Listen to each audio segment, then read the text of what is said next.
Good morning mga idol. Meron ako ditong bagong livestock. Itik. Yan.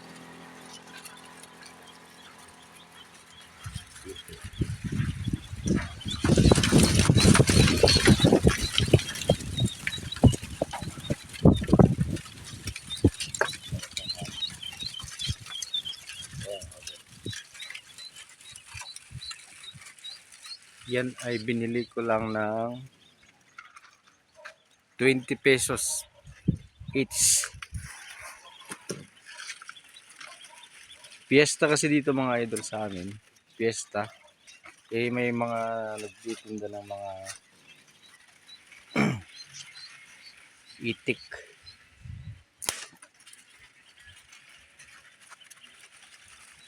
Kaya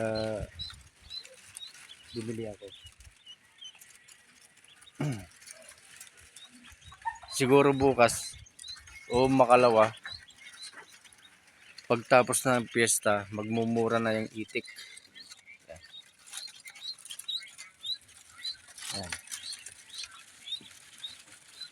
Pag ibigay niya ng 15 o 20 ay siguro may pasobra naman yan.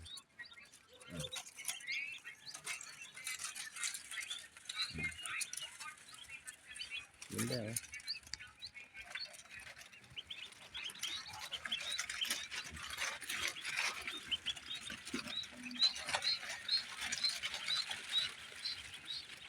Masigla sila mga idol eh.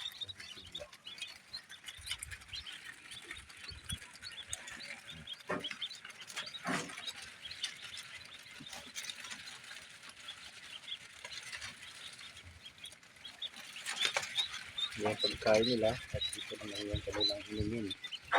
Yung inumin nila, pinapaliguan nila eh.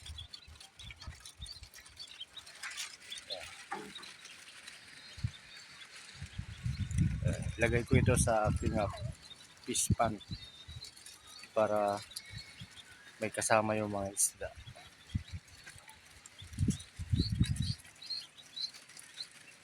Yan naman, hindi pa naman perwisyo yan eh, dahil maliliit pa lang sila. Maglangoy-langoy sila doon.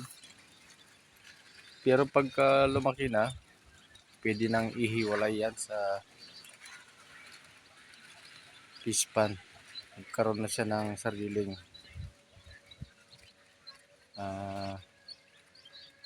bahay ng mga ito. Net para